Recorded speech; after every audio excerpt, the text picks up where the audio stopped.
Hi. In the TED Talk by Stella Young, I do agree with her statement pretty much to the full extent. I agree that people with disabilities are oftentimes objectified for the benefit of individuals without. I do feel like they are dehumanized and kind of turned into bare minimum inspirations.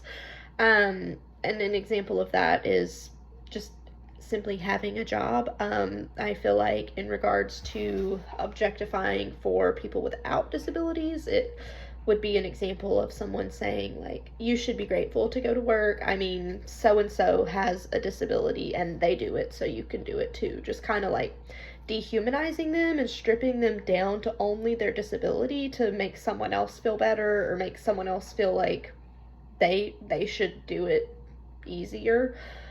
And question number two, as a future teacher, how will you continue to question what you think you know about disabilities and diversities? I commit to always taking my students' boundaries into consideration and be willing to listen and learn. I am not disabled. I don't have any handicaps, anything like that, and so I can learn, I can do research, and I can educate myself, but the best education that I can receive, in my opinion, is from my students who are living this life and who can tell me from their own personal accounts what their boundaries are, what they can do, what they feel comfortable doing. And then, in addition to that, ensure you maintain high expectations for all students, including students with disabilities. I would use the UDL strategies to ensure that the same material is malleable and flexible, but it's being taught the same. I want to celebrate effort and achievement through data-driven results and personal individual growth. I really want to focus on true praise versus what Stella was talking about with the pity praise. And question number three, why inclusion is important is because I want to have, and I think that it's important to have, a learning environment that values, challenges, and supports all students. At the end of the day, it's about an inclusive environment that all can benefit from.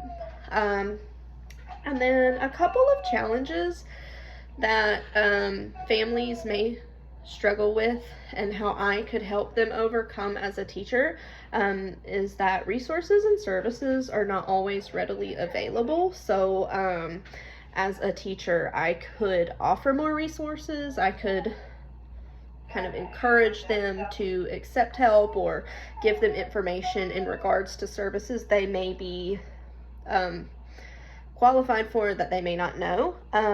Also, the social isolation from the stigma surrounding disabilities. A lot of times I feel like there's just this stigma surrounding people, and so they tend to just kind of be loners and be left to their own devices because people just have this perception and they don't want to be around them. So as a teacher for that one, I would just foster a inclusive, welcoming environment for all. Just constantly pairing up students, making rotations, not putting a separate desk away for a student with a disability to have, stuff like that, just ensuring that they are included and do get to go through that whole rotation of friends and companionship just the way anyone else could. And then the last one is academic shortcomings, lowered expectations based around that stigma, and I feel like that could cause the student to stunt for lack of challenges and challenging appropriate work.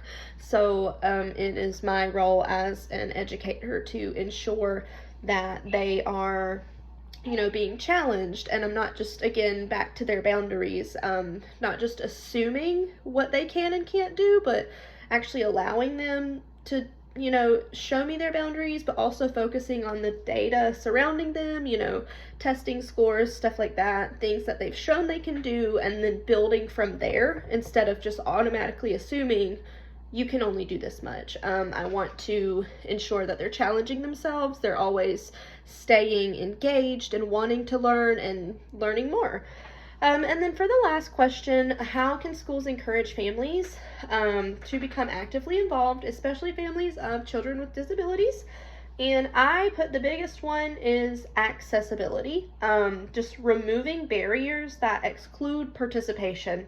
And kind of creating a family centered dynamic to encourage partnership with the school for success. And an example of that I put would be an IEP, just fostering that family, that parental interaction, letting them know that they're